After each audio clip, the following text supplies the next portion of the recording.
À l'époque des juges, une grande famine frappa la terre d'Israël. Un homme de Bethléem, nommé Élimélec, partit vivre au pays de Moab avec sa femme, Naomi, et leurs 2 fils, Machlon et Kiljon. Mais en quittant la terre promise, il laissa aussi la promesse de Dieu derrière lui.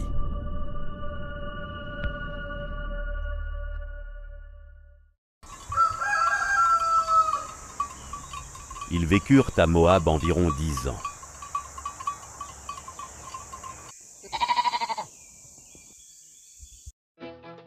Kiljon prit Orpa pour femme, et Machlon épousa Ruth.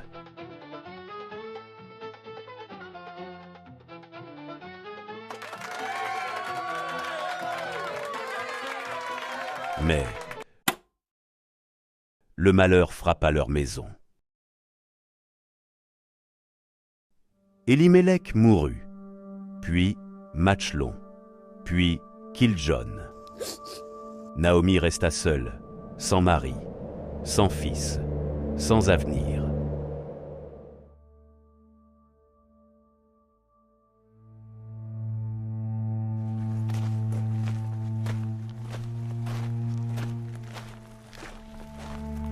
Elle décida de retourner à Bethléem.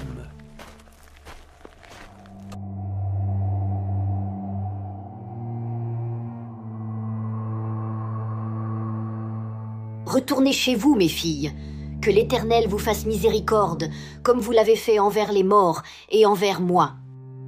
Qu'il vous accorde de trouver du repos, chacune dans la maison d'un mari. Non, nous irons avec toi vers ton peuple. Retournez, mes filles. Pourquoi viendriez-vous avec moi? Ai-je encore des fils dans mon sein pour qu'ils deviennent vos maris? Même si j'étais enceinte ce soir, attendriez-vous qu'ils grandissent? Non, mes filles, l'Éternel a étendu sa main contre moi.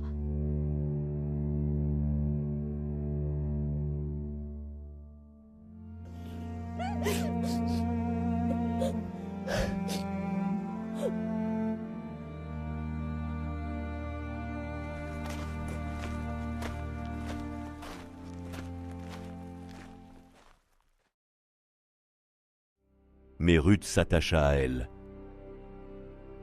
Ta belle-sœur est retournée vers son peuple et vers ses dieux. Retourne comme elle. Ne me presse pas de te laisser, de retourner loin de toi. Où tu iras, j'irai. Où tu demeureras, je demeurerai. Ton peuple sera mon peuple, ton Dieu sera mon Dieu.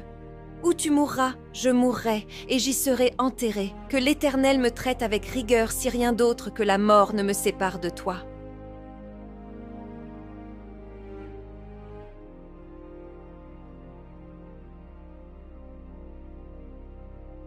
Elles rentrèrent ensemble, pauvres, mais pas sans espérance. Quand elles arrivèrent à Bethléem, toute la ville fut émue. Les femmes disaient « Est-ce bien Naomi ?»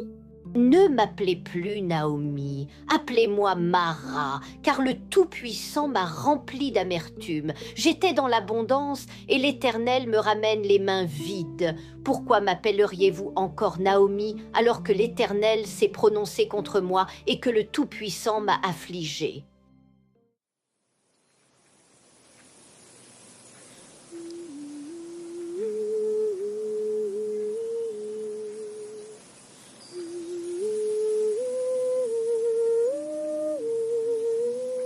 C'était le début de la moisson. Pour survivre, Ruth alla glaner dans les champs, ramassant les épis tombés derrière les moissonneurs. Sans le savoir, elle entra dans un champ appartenant à Boaz, un parent d'Élimélec. Boaz arriva peu après. Il observa les travailleurs. Puis, son regard s'arrêta sur Ruth.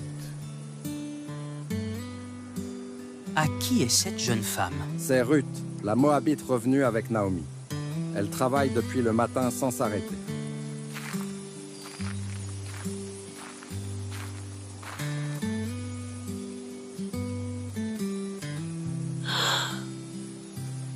Écoute, ma fille, Ne va pas glaner dans un autre champ. Reste ici avec mes servantes. Regarde bien où l'on moissonne et suis-les. J'ai défendu à mes serviteurs de te toucher. Et si tu as soif, va boire aux cruches.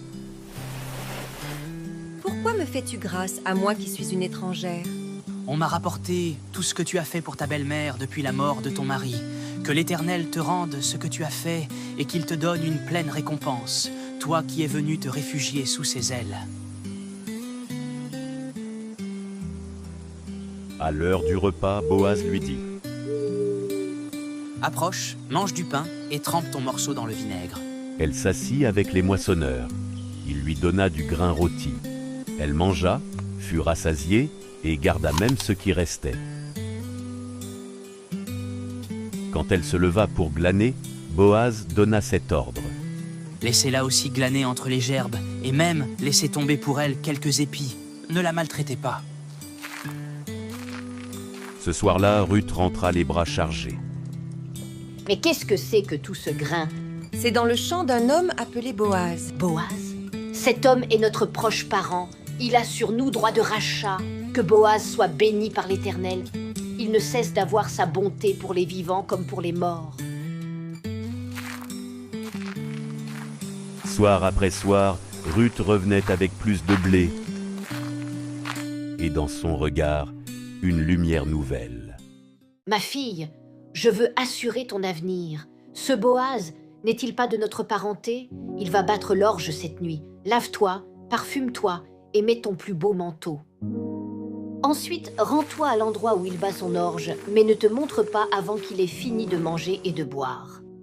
Quand il se couchera, observe l'endroit, puis va, découvre ses pieds et couche-toi. Il te dira ce que tu as à faire.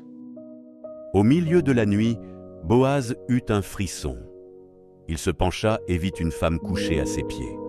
« Qui es-tu » ? Je suis Ruth, ta servante. Étends ton manteau sur moi, car tu as droit de rachat. Que le Seigneur te bénisse, Ruth. Tu viens de donner à la famille de ta belle-mère une preuve de fidélité encore plus grande que précédemment. Tu n'as pas recherché l'amour des jeunes gens, riches ou pauvres. Et maintenant, sois sans crainte. Je ferai pour toi ce que tu demandes. Car toute la population sait que tu es une femme de valeur. Mais il y a un parent plus proche que moi. Reste ici cette nuit. Si demain il veut te racheter, très bien. Sinon, je le ferai, aussi vrai que l'Éternel est vivant. Elle resta couchée à ses pieds jusqu'au matin, puis se leva avant qu'on puisse la reconnaître. Donne ton manteau, tiens-le bien. Il y versa 6 mesures d'orge et les lui mit sur le dos. Ruth retourna chez Naomi. Est-ce toi, ma fille? Ruth lui raconta tout et ajouta « Il m'a donné ces 6 mesures d'orge en disant « Tu ne retourneras pas chez ta belle-mère, les mains vides. »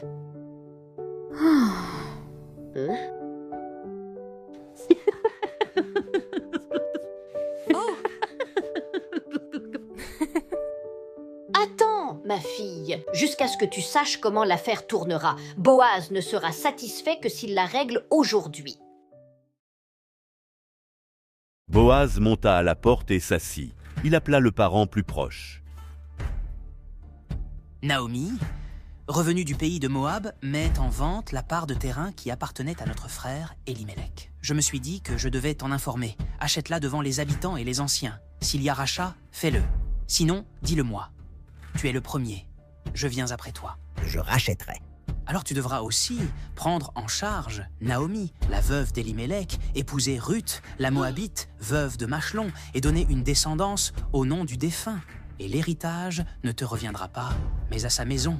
Je ne peux pas racheter, de peur de compromettre mon propre héritage. Prends mon droit. Il ôta sa sandale. Vous êtes témoins aujourd'hui que j'ai acquis de Naomi tout ce qui appartenait à Élimélec, à Kiljon et à Machlon. J'ai aussi pris pour femme Ruth, la Moabite, pour maintenir le nom du défunt sur son héritage. Que Ruth soit comme Rachel et Léa, qui ont bâti la maison d'Israël. Sois puissant à Ephrata, fais-toi un nom à Bethléem. Que ta maison soit comme celle de Péret, fils de Tamar et de Juda.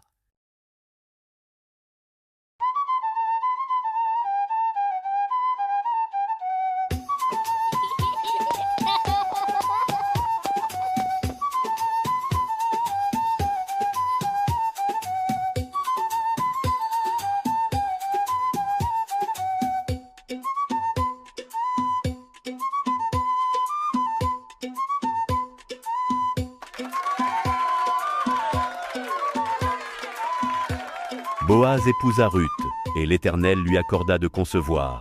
Elle mit au monde un fils.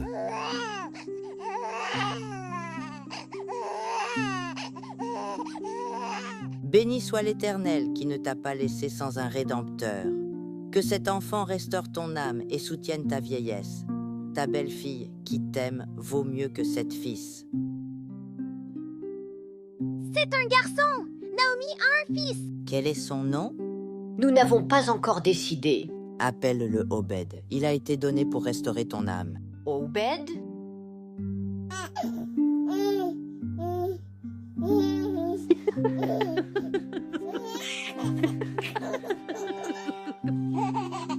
Il fut le père de Jessé, père de David.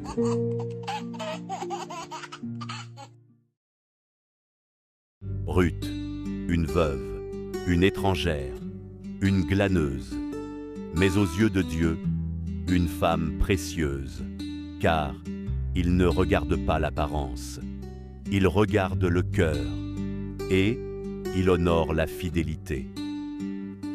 Si Dieu a réécrit l'histoire de Ruth, il peut aussi écrire la tienne. Tout comme Boaz a exercé son droit de rachat pour Naomi et Ruth, Jésus, notre Rédempteur, est venu nous racheter. Il ne nous a pas oubliés. Comme Ruth fut choisie, toi aussi, tu es vu, aimé, racheté. Il t'a choisi pour te donner un nom, une place, un héritage éternel. Merci d'avoir visionné notre vidéo. Que Dieu vous bénisse.